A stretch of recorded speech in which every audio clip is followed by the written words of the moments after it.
Hello students, Shri Rama Bharati online classes में आपका स्वागत है। आज हम पढ़ेंगे लिंग यानी जेंडर।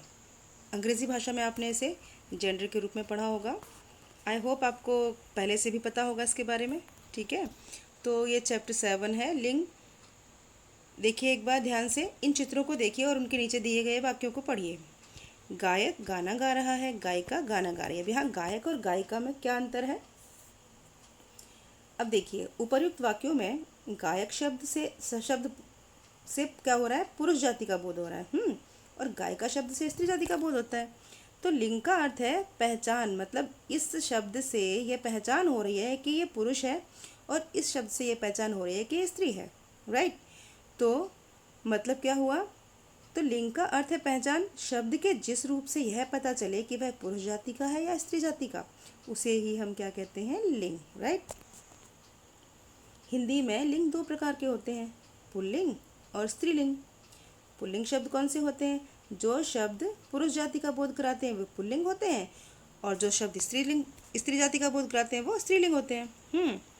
अब आप ये देखिए, अब पुरुष जाति का जो बोध कराते हैं वो पुल्लिंग होते हैं। वो हैं कौन कौन से? अध्यापक है, भाई है, हाथी है, शेर, बंदर, मोर, पेड़ आदि। अब देखिए गुलमोहर, हारमोनियम, मोर, ये सारे पुल्लिंग में आते हैं। अब स्त्रीलिंग जो है शब्द, तो जो शब्द स्त्री जाति का बोध कराते हैं उन्हें हम स्त्रीलिंग कहते हैं। उदाहरण के लिए, उदाहरण क्या है? गाय, माँ, चिड़िया, कली, कुर्सी, साड़ी, तितली आदि। अब देखिए इतने सारे हो गए, ये हो गए स्त्रीलिंग। अब हम अगर ऊपर वाले ही शब्द ले लें तो कैसे होगा? अध्यापिका, बहन, हथिनी, शेरनी, बंदरिया, मोरनी और पेड़। चूंकि आपको पता ही है कि पेड़ तो अप्राणीवाचक है, मतलब नॉन लिविंग थिंग है, तो इनके लिए पेड़ पुल्लिंग में ही प्रयोग होता है। ठीक है, पेड़ को हम स्त्रीलिंग में प्रयोग नहीं करते। आगे देखिए, अब स्त्रीलिंग के आपके पास एग्जाम्पल्स जो हैं उन्हें एक बार देखिए। गाय, माँ, चिड़िया, कली, कुर्सी, साड़ी, तितली आदि, मछली, नदी और चूहिया। राइट, अब लिंग की पहचान कैसे करते हैं? हाँ, अब लिंग की पहचान जो है, कुछ शब्द नित्य पुल्लिंग होते हैं। नित्य मतलब सदा, नित्य मतलब सदा पुल्लिंग में ही प्रयोग किए जाते हैं, और कुछ शब्द हैं वो सदा स्त्रीलिंग में प्रयोग किए जाते हैं। राइट, अर्थात जिनका रूप सदा पुल्लिंग या सदा स्त्रीलिंग होता है। समझ गए? अब देखिए वो कैसे होता है। अब कौन कौन से का सदा स्त्रीलिंग होता है, सदा पुल्लिंग? अब जो सामने है आपके वो सदा क्या होते हैं? सदा ही वो पुल्लिंग में आप प्रयोग होते हैं। देखिए पुल्लिंग शब्दों की पहचान। पर्वतों के नाम हमेशा पुल्लिंग में आते हैं, ग्रहों के नाम हमेशा पुल्लिंग में आते हैं केवल पृथ्वी को छोड़कर। देशों के नाम, वृक्षों के नाम, सागरों के नाम, धातु तथा पदार्थों के नाम केवल चांदी को छोड़कर। राइट, अनाज के नाम, फलों के नाम, रत्नों के नाम एक रूबी को छोड़कर। रूबी एक ऐसा रत्न है, इसको छोड़कर बाकी सारे पुल्लिंग में ही आते हैं। राइट, इसके बाद देखिए आप, ये देखिए रत्नों के नाम हो गए। अब इसके बाद महीनों के नाम, दिनों के नाम, वर्णमाला के अक्षर, भाववाचक संज्ञाएं, समुदायवाचक संज्ञाएं, अकारांत संज्ञाएं, ये सारे ध्यान रखिएगा। ऐसे ये आपको पढ़नी पड़ेंगी, समझनी पड़ेंगी अपनी बुक में। राइट, अब आगे देखिए, और स्त्रीलिंग की पहचान क्या है?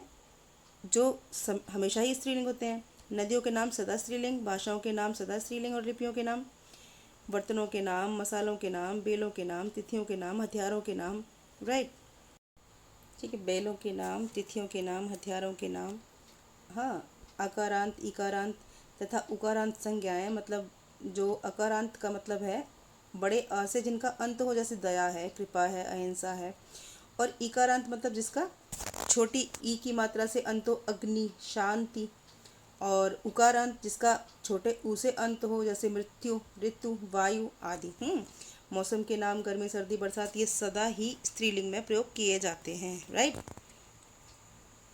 अब देखिए जिन शब्दों में ई, नी, आनी, आई, इया, इमा, ये सारे आवट प्रत्यय जुड़े होते हैं। वे शब्द भी स्त्रीलिंग में होते हैं, राइट।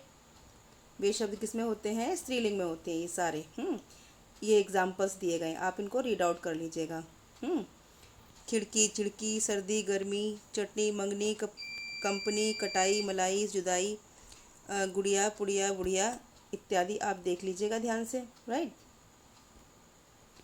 इसके बाद पुल्लिंग से स्त्रीलिंग बनाने के नियम हैं, जो कि नियम कैसे हैं? इसमें कुछ प्रत्यय लगाकर बनाए जाते हैं। एक ये प्रत्यय है, ई, या, आनी।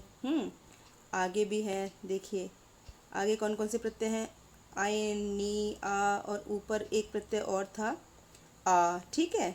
इसके बाद पुल्लिंग, इसके बाद थोड़े से और भी हैं जो इन्हीं प्रत्यय लगा के बनाया गया है।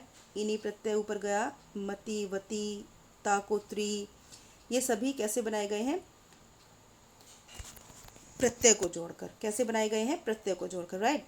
तो इनको आपको ध्यान रखने पड़ेंगे, ये सभी शब्द आपको दिमाग में रखने पड़ेंगे। अब इसके अलावा क्या है कि कुछ स्त्रीलिंग शब्दों के रूप भिन्न होते हैं। जैसे पुरुष का स्त्री, विदुर का विधवा, वीर का वीरांगना, ससुर का सास, बैल का गाय, विद्वान का विदुषी, पति पत्नी, राजा रानी, वर वधू, कवि कवित्री, सम्राट सम्राज्ञी, भाई और बहन।